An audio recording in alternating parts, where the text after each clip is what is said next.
Welcome to the chilling world of the unknown. In this video, we take you deep into the shadows of a haunted house, where every creak, whisper, and shadow hides a sinister secret. Are you ready to uncover the mysteries that lie within? Brace yourself for a journey into fear as we explore the terrifying tale of the haunted house. Let the nightmare begin. When I was 14 years old and studying in New York, my father was suddenly transferred to another province for work, with a term of about 2 years. Because of this, my parents decided to keep our house in New York and not sell it, instead renting a temporary house in the small province. Back then, rental houses were available in big cities, though not many, but in small provinces, rental houses were extremely rare. On top of that, my parents already had 7 children, so finding a large enough house to rent was nearly impossible.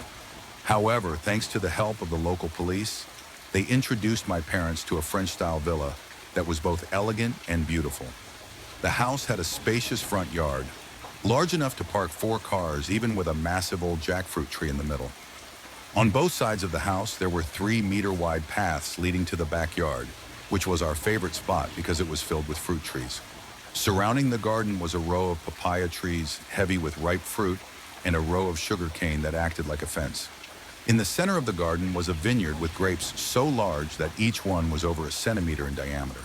According to my mother, the landlady rented out the entire house, including the garden, but she asked to keep a divan bed in one corner of the living room to sleep on for 3 or 4 days a week, as she needed to tend to another garden about a kilometer away. She also kept a family altar in the house covered with a curtain and told my mother not to worry about it. Essentially, the spacious living room only had a corner reserved for the altar and the divan, which belonged to Aunt Jade, the landlady. When we moved in, my mother and all of us loved the house for its spaciousness. But my eldest sister made a remark. "Why is this house so cold?" My mother replied, "The house is big, with 4 doors, front, back, and 2 side doors. The backyard is also large, so the wind blows from all directions. How could it not feel cool?" I chimed in, "I think the house feels cool, not cold." My sister lightly knocked me on the head and laughed. "Cool? It's so cold it gives me goosebumps.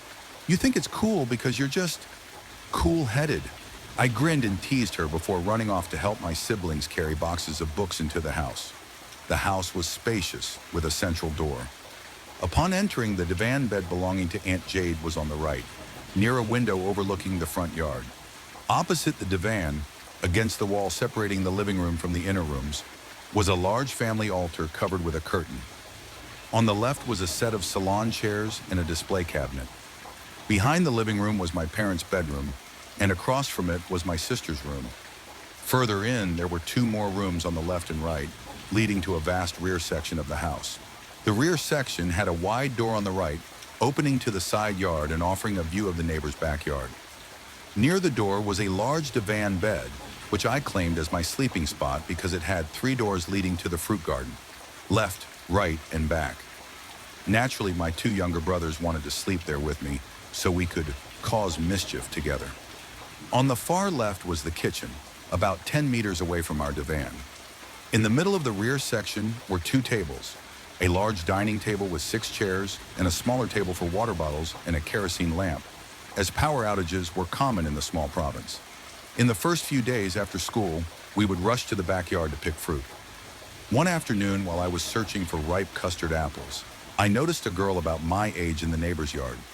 There was no fence between our backyards, so she smiled brightly at me and said, "Are you looking for ripe grapes? If you can't find any, come over here. I have plenty of ripe ones." I hesitated, unsure of how to respond, but she continued, "Don't be shy. I know you're James, the new student from New York. You're in my class, but you probably didn't notice me because you're new. My name's Anna." Hearing that, I smiled and replied, "Oh, so we're classmates.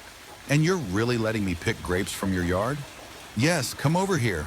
I have some really sweet ones." Though I was tempted, I hesitated, remembering my mother's warning not to enter the neighbor's yard. Seeing my reluctance, Anna teased, "What's the matter? Are you scared or just shy?" Feeling a bit challenged, I replied, "I'm coming, just give me a moment." I ducked under the branches and made my way over. Anna asked, "What's taking you so long?" I joked, "I'm frozen in place." "Why?" Because whenever a pretty girl talks to me, I get frozen. Anna blushed and said, "You're such a liar, New York boy." But she handed me a large grape, and I thanked her, marveling at its size. As I peeled the grape, I noticed a small table and chair under a large grapevine in her yard. Anna explained, "I like to sit here to read and do homework. Right now, I'm rereading The Adventures of a Cricket by J.T. for our essay assignment."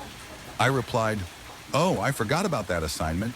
I read all of J.T.'s books last year, so I didn't think about it." Surprised, Anna asked, "How did you read it last year?" "It's a sign this year," I explained. "In my family, we read ahead by a year to make studying easier." Anna looked at me curiously and then asked softly, "Have you seen any ghosts in your new house?" Amused by her question, I replied, "Ghosts? There's no such thing." That night as I slept, my brothers woke me up saying they were thirsty. I got up to fetch water and noticed the clock on the table read 2 a.m. As I poured water, I saw a figure in a white dress standing in the dark kitchen. Thinking it was Aunt Jade, I called out, "Aunt Jade, why are you up so early? It's only 2 a.m. She turned to look at me but said nothing, then slowly walked toward the main house and disappeared into the shadows. The next morning, I asked Aunt Jade why she was up so early, but she denied it, saying she'd slept through the night. My mother, overhearing this, later revealed to me that the house was rumored to be haunted by the spirit of Aunt Linda, Aunt Jade's twin sister, who had died tragically in the house 6 months before we moved in. When I heard my mother say Aunt Linda was wrestled to death by a ghost, I suddenly thought of a judo move I had learned when I was 10 years old, where you use your hips and shoulders to throw your opponent over your back, the shoinaga throw. Unintentionally, I imagined some ghost wrestling Aunt Linda, and it was so funny that I burst out laughing. My mother, who thought her ghost story would scare me, was furious when she saw me laughing. She flicked my forehead and scolded me. "You little rascal! I'm telling you this house has ghosts so you won't wander around at night and risk running into one, and you think I'm joking? Why are you laughing? Do you even know what this villa used to be? It was a maternity home. It was a place where mothers came to give birth, and Aunt Linda was the owner, and also the midwife who delivered babies here. Over the years, many pregnant women died during childbirth, and some newborns also passed away. The neighbors say that some of them died because of mistakes made by the midwife, and those who died turned into ghosts that haunted this place. 6 months ago, they wrestled midwife Aunt Linda to death." I asked, "Mom, I've heard ghost stories before, but I've never heard of ghosts wrestling someone to death. Are the ghosts in this house really that aggressive?" My mother shook her head and said, "I don't know if ghosts can really wrestle people to death, but I think the shadow you saw the past 2 nights wasn't Aunt Jade. It was Aunt Linda's ghost," I replied. But when I asked, Aunt Jade said she was just too groggy to answer me. My mother lowered her voice and said, "You didn't pay attention. At first, when you asked, Aunt Jade said she hadn't woken up at all. Then she changed her story, saying she had woken up just so you wouldn't get scared and want to move out." The neighbors say that no one who rents this house stays longer than a week because of the hauntings.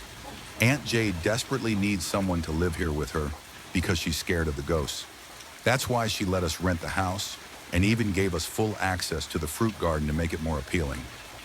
I asked, "So the shadow I saw at night was Aunt Linda's ghost, Aunt Jade's sister?" With a worried expression, my mother warned me, "That's why you mustn't leave your bed at night.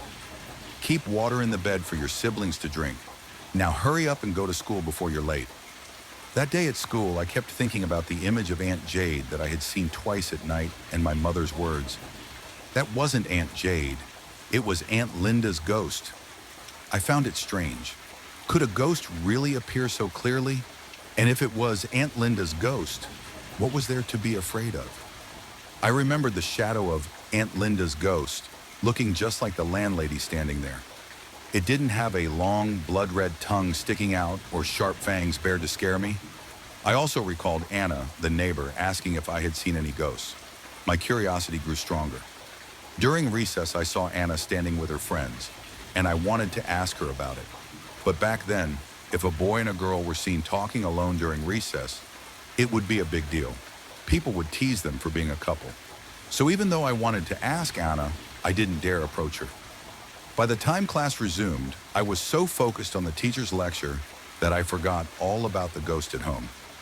That night before we went to bed, my mother handed me a Guigo's milk can filled with water and reminded me, "Here, keep this can of water by your bed for your siblings to drink.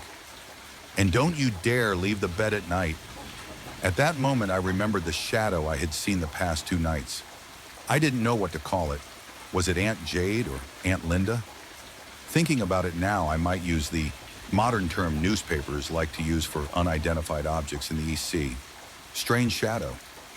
So before going to bed, I took a small kerosene lamp and walked around the kitchen area to see if there was anything unusual.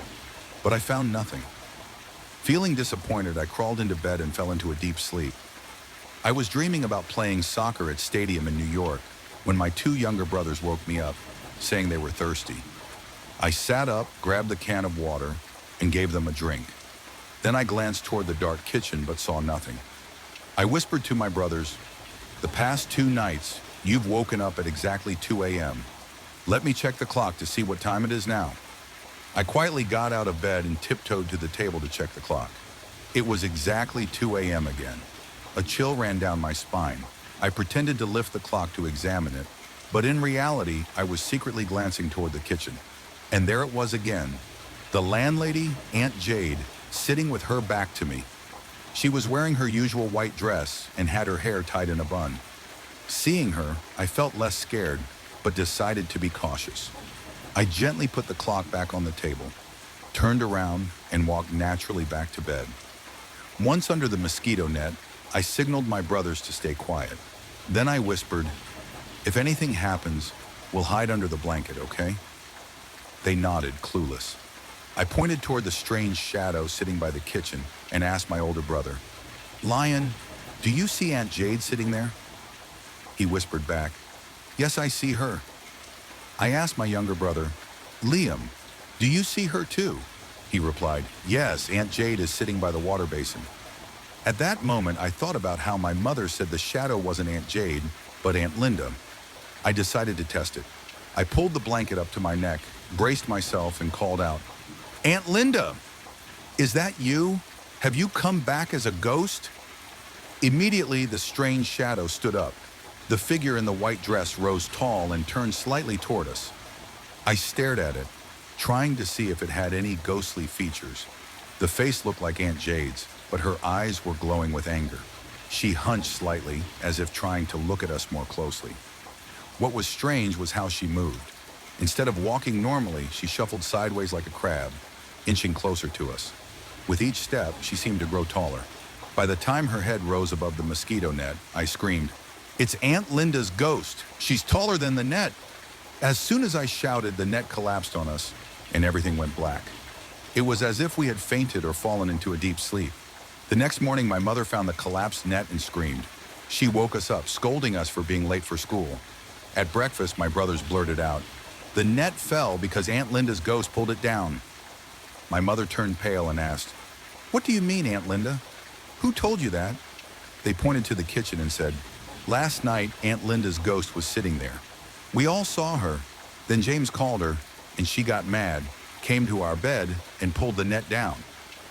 Hearing this, my mother slapped me and scolded, "I told you this house has ghosts. Why did you dare to call Aunt Linda like that?" When I was a child, my father would occasionally make me lie on the bed and whip me with a feather duster until my bottom curled up in pain. However, I had almost never been spanked by my mother. That day when she slapped me, I knew she was really angry. Rubbing my face, I quickly tried to calm her down. "Mom, it's because I saw Aunt Linda appear so cheerfully, not trying to scare us at all. That's why I joked with her." Hearing that, my mother was surprised and asked, "She broke 2 strings of the mosquito net at once, and you're saying she appeared cheerfully?" Seeing that my mother had calmed down a bit, I decided to make up a story to smooth things over. "Well, when the net fell, I saw Aunt Linda smiling at me. Mom, she smiled like this." I scrunched up my nose and grinned in a silly way, making my mother burst out laughing. When she laughed, her anger dissipated, and she said, "You little rascal, always making things up. Hurry up and eat so you won't be late for school." I thought that was the end of it, but that night when my mother handed me the Giga's can of water, she also gave me 3 knives with red crosses drawn on the blades. With a serious expression, she said, "Someone told me to use beetle lime to draw crosses on the knives, then place them under your pillow to scare the ghosts away. Each of you take one knife and put it under your pillow tonight. You won't see anything anymore. And put the alarm clock inside the mosquito net at the head of the bed tonight. When it rings, you'll wake up right away and won't oversleep like this morning, scaring me half to death." It was the first time my mother had armed us, so my brothers and I were thrilled. We eagerly held out our hands to take the knives, grinning from ear to ear. Seeing our excitement, my mother's tense expression softened, and she shook her head, saying, "You kids are so naive. You don't even know how to be scared. If the ghost sees your silly grins, it might just give up and leave." That night I was sleeping soundly when my two brothers nudged me awake. Thinking they were thirsty again, I reached for the water can, but Lion, my younger brother, pointed toward the kitchen. I looked carefully and saw the same shadow of a white dress sitting with its back to us. Inside the mosquito net, I checked the French clock we had, a jazz model with glowing numbers that shone in the dark. It was exactly 2 a.m. again. The three of us immediately prepared for battle, just like the night before. We lay face down, pulled the blanket up to our necks, ready to cover our heads if needed, and observed the ghost. We stayed like that for about 5 minutes, but the ghost didn't move. It just sat there, the white shadow with its back to us. Losing patience, I cleared my throat and called out, "Aunt Linda, are you appearing again tonight?" Immediately, the strange shadow, Aunt Linda's ghost, stood up, turned to look at me, and just like the night before, hunched her shoulders, lowered her head, and glared at me while walking sideways like a crab, slowly approaching us. In the dim light, I could only see the white dress and half of Aunt Linda's pale face. I tried to look closely to see what the ghost really looked like, but Aunt Linda kept her head down, her shoulders hunched up, covering her chin. I couldn't see if her mouth had sharp fangs or not. All I could see were her glowing, angry eyes. Looking at her like that, I didn't find her particularly scary. I thought maybe Aunt Linda's ghost was trying to frighten me, which was why she walked in such a strange way. But her sideways crab-like walk wasn't scary, it was just odd. Before I could think any further, Aunt Linda's ghost was already right next to our bed. We propped ourselves up on our elbows, craning our necks to look at her face. The bed was high, and the mosquito net was strung even higher. Yet Aunt Linda's ghost was still taller than the net by at least a meter. When I saw her face faintly appear above the net, I suddenly remembered the lie I had told my mother that morning. So I asked Aunt Linda's ghost, "Aunt Linda, don't glare at me anymore. Can you smile for me?" As soon as I finished speaking, her eyes flashed with a red glow.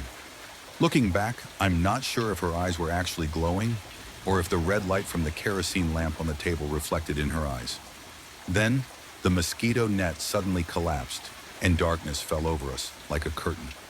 Of course, the three of us blacked out immediately, falling into a deep, peaceful sleep so quickly that none of us even had time to feel scared. But the person who was most frightened was my mother. Poor Mom. The next morning, when she came down from the main house to the kitchen area, she saw 3 knives lying on the ground near the doorway. These were the same knives she had seen us place under our pillows the night before. Now she had no idea who had thrown them there. She froze, not daring to say anything. Instead, she leaned her head.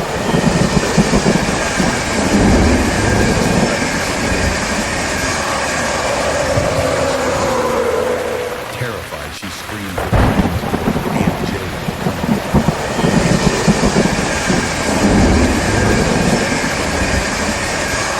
My mother said, "The net is torn again. Did you see anything last night?" I replied,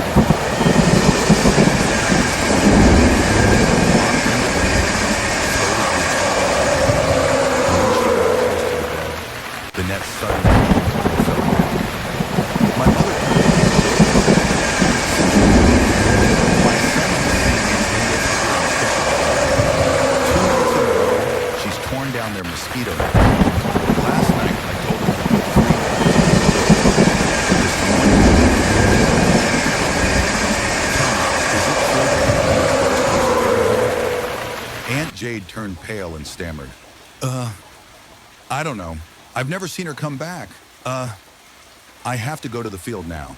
I have someone coming to harvest the vegetables today." With that, Aunt Jade quickly turned and left, her hips swaying as she walked away. My mother's face turned red with anger. She hurried us to wash up and eat breakfast before school, saying she would find someone to call my father and tell him to come home immediately.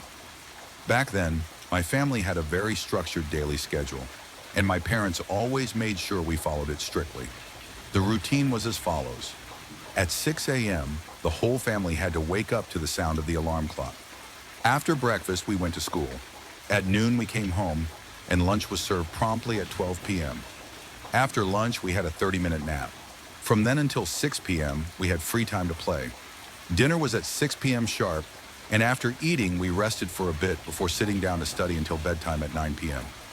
That afternoon, when I came home from school, my mother called me over and cheerfully said, "Do you know, I managed to call your father, but he's still busy and won't be back for a few more days." I told him how scared I've been staying in this house at night, with no electricity and everything so dark. "So your father arranged for a squad of riot police to come tonight. They'll be stationed in the front yard and the backyard until your father returns." And just as she said, around 6 p.m., while we were having dinner, a GMC truck arrived, carrying a squad of riot police. They politely informed my mother and the neighbors that the area was too quiet and eerie at night, so they would light a campfire and hold a small pocket concert. However, at 10 p.m., the curfew would begin, and they would stop the music and patrol the area. Hearing this, my siblings and I quickly finished our dinner so we could sneak outside to watch the riot police sing and play music. I saw them set up bricks in the middle of the yard to make a stove, where they cooked porridge over a fire. They sat in a circle, some playing instruments, others tapping spoons to keep rhythm while someone sang. A few of them passed around a small cup of alcohol to drink, but my mother only let us watch their concert through the window until 7 p.m. After that, she made us go to the back of the house to study and then go to bed early. When it was time to sleep, my mother handed me the Gigo's can of water. I teased her, "Mom, why didn't you give us the 3 knives like last night?" Understanding my joke, she flicked my head and said, "You little rascal, teasing me again?" I heard from the neighbors that knives with beetle lime crosses scare ghosts, but who would have thought the ghosts in this house would take the knives and leave them in the doorway to scare me instead? What's the point of using knives? But tonight, with so many people guarding the house, armed with guns, I think you'll sleep well and won't see anything. And indeed, that night we didn't see Aunt Linda's ghost. The mosquito net wasn't torn, and I thought to myself, maybe it's because every hour or so, the riot police fired their guns in both the front yard and the backyard, scaring the ghosts away. But I was wrong. The truth was revealed the next morning. The squad leader of the riot police came in and told my mother, all night long, whenever one of the officers dozed off, they would feel something soft moving next to them. When they opened their eyes, they saw a newborn baby, still red and wrinkled, lying beside them, smiling. They were so startled that they screamed and fired their guns into the air, and the baby disappeared. The team stationed in the backyard had it the worst. By midnight, they couldn't take it anymore and ran to join the team in the front yard to sleep together. But even then, whenever they let their guard down, a naked, red newborn baby would appear between 2 officers, playing innocently. In the end, they were so scared that they grabbed their guns and ran away. The squad has already reported this to your husband, and he's asked us to stay one more night to guard the house until he returns tomorrow to sort things out. After the officer left, my mother asked me, "Did you see Aunt Linda's ghost last night?" I laughed and replied, "No, Mom, but it's strange. Last night, the kids slept straight through until morning. None of them woke up to ask for water, so I slept soundly too. The mosquito net wasn't torn either. I guess Aunt Linda was too busy leading her little ghost babies to scare the police and didn't have time to mess with us." My mother laughed and said, "Well, that's good then. Having the police here scared the ghosts away from the house and out into the yard to bother them instead. But the other night, when I saw the torn mosquito net and the 3 knives left in the doorway, I was scared to death. Last night was the first time I heard gunfire and felt strangely at ease." That afternoon, after school and lunch, during nap time, I lay on the divan in the back of the house. reading My Family by Dewey Lamb from the Tu Luc Von Juan. The divan was placed parallel to the right wall of the back house. On that wall was a wide door that was kept open during the day, allowing me to see into the garden of the neighbor girl, Anna. I usually lay with my head toward the front of the house and my face toward the back, so I could look straight into the backyard. Lying near the side door, the breeze was cool, but after a while my back would get warm, so I would occasionally roll to the left or right to cool off. At one point, I was lying near the edge of the bed, holding the book in my right hand, while my left hand dangled off the side, swinging idly. Suddenly, my hand touched something soft. Since my mother had recently given birth, there were many small pillows in the house. I thought one of the kids had dropped a pillow off the bed, so I didn't bother looking down. I kept reading, absent-mindedly scratching at the baby pillow with my fingers. Then something soft grabbed my hand. Startled, I tilted my head to look down. Immediately, I snapped my head back up, staring straight at the ceiling. I didn't know if I was thinking, reflecting, or just frozen in fear, but my neck and head felt stiff as a board. Because when I looked down, I saw my elegant 5 fingers resting on the belly of a naked newborn baby lying on the floor. The worst part was that the baby was using both of its tiny hands to grip my left hand tightly. I lay there, completely still, as if paralyzed. I stared at the book in front of me, pretending to read, but my mind was racing, trying to process the bizarre situation. That morning, I had heard the riot police talk about how ghost babies had appeared beside them at night, scaring them into running away. But that was at night. Now it was broad daylight, and I was alone in the back house, with my hand being held by a ghost baby, or demon baby. What should I do? The room was eerily silent. I strained to hear any sounds from my mother or siblings, but there was nothing. It was nap time, and everyone was asleep in the front house. The summer afternoon was oppressively quiet. Occasionally, I could hear the rustling of leaves in the garden. I glanced outside, hoping to see Anna or someone from her family in the garden, but there was no one. I cautiously tilted my head to look down again and froze. My eyes were drawn to the baby's large, dark eyes staring back at me. It was a ghost baby, with the body of a newborn, its legs curled up, but its face looked much older. It smiled at me, revealing a set of tiny white baby teeth. Side note: later in life, I encountered many ghosts and noticed a pattern. Ghosts often appear in the same state as when they died, but their faces seem to age over time. Back to that moment. My left hand was resting on the baby's belly. Its knees were bent so high they touched my wrist, and its tiny hands were gripping my fingers tightly. After a minute of being frozen, I looked back at the book in front of me and thought, it's holding my hand. If I pull my hand away, it might climb onto my stomach. That would be terrifying. I'll just keep my hand still and wait for the right moment. Sure enough, after a while, the ghost baby seemed to lose interest in my stiff hand and let go. I quickly glanced down to confirm it was gone, then leapt off the bed, ran out the side door, through Anna's garden, and out to the street, circling back to the front of the house. When my mother saw me panting, she asked, "I thought you were napping in the back. When did you go outside? And why are you so red-faced?" I told her about the ghost baby grabbing my hand. Her face turned pale, and she stammered, "That's not a ghost. It's a demon. Only demons can appear in broad daylight and grab people. Let me see your hand." I showed her my hand, and she sighed in relief when she saw it was fine. Just then, Aunt Jade and her son, who was about my age, came into the house. My mother made me recount the story to Aunt Jade, and then dragged her to the back house to check if the ghost baby was still there.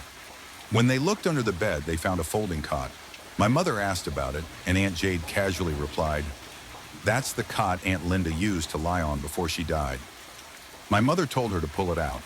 The cot had dark, stained patches on it. When my mother asked what they were, Aunt Jade's son quickly answered, "That's Aunt Linda's blood. She vomited blood on it in the days before she died. She used to scream that someone was choking her." My mother asked Aunt Jade, "Why didn't you throw this cot away? Why keep it under the bed?" Aunt Jade hesitated and said, "I thought it was still in good condition, so I didn't want to throw it out." My mother scolded her, "Good condition? It's covered in blood stains. Have someone take it to Aunt Linda's grave and burn it." I'll give you money to buy a new one. Later, when the cot was taken to the cemetery to be burned, my mother and Aunt Jade went to make offerings at Aunt Linda's grave. When they returned, my mother quietly told me, Aunt Linda's spirit is very strong. I prayed and asked her not to scare you kids anymore.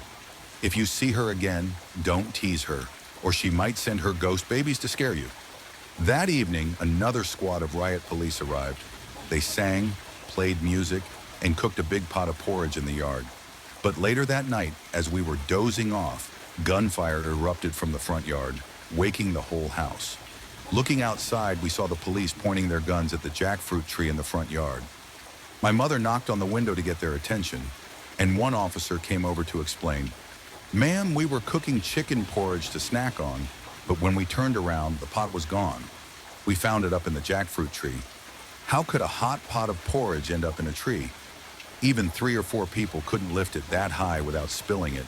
Only ghosts could do that, so we fired at the tree. The next morning, Aunt Jade told my mother, those police officers are so scared.